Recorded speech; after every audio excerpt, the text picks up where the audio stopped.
नमस्ते बच्चों। आज मैं व्याकरण के अंतर्गत काल का दूसरा भाग वर्तमान काल बताने जा रही हूँ।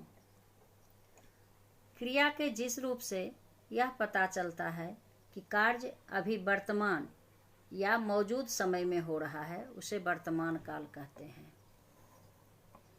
जैसे राधा गीत गाती है, वर्षा हो रही है, बच्चा सो रहा है।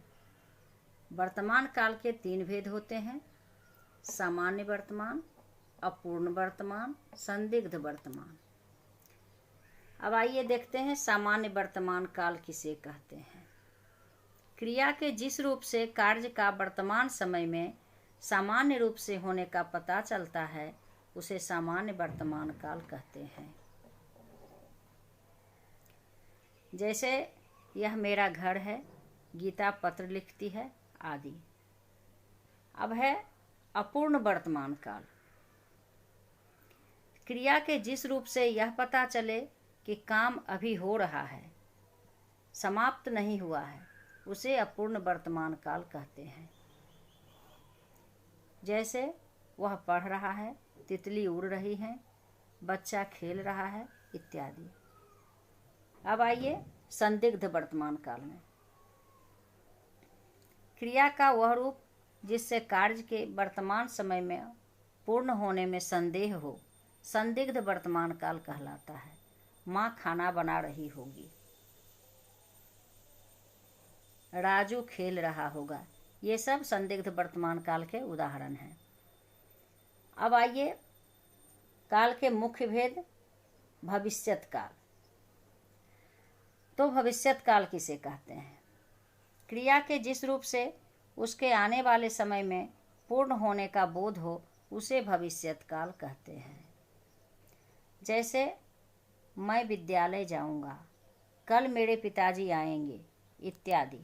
अब आइए देखते हैं भविष्यत काल के भी दो भेद हैं: सामान्य भविष्यत और संभाव्य भविष्यत काल। तो सामान्य भविष्यत काल हम किसको कहेंगे? तो क्रिया के जिस रूप से उसका आने वाले समय में सामान्य रूप से पूर्ण होना माना जाता है या पाया जाता है उसे सामान्य भविष्यत काल कहते हैं। क्या कहते हैं? सामान्य भविष्यत काल कहते हैं। जैसे गीता गीत गाएगी, राम आम खाएगा, दादाजी पूजा करेंगे इत्यादि।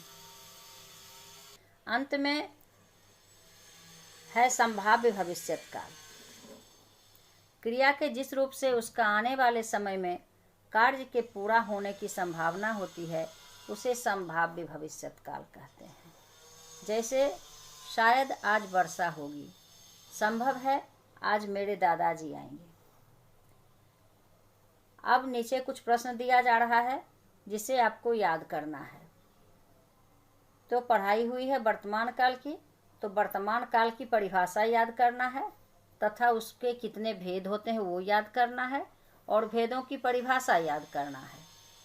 फिर नंबर 2 में भविष्यत काल की पढ़ाई भी आज हुई है, तो भविष्यत काल की परिभाषा याद करना है, उसका भेद याद करना है तथा भेदों की परिभाषा याद करना है। धन्यवाद।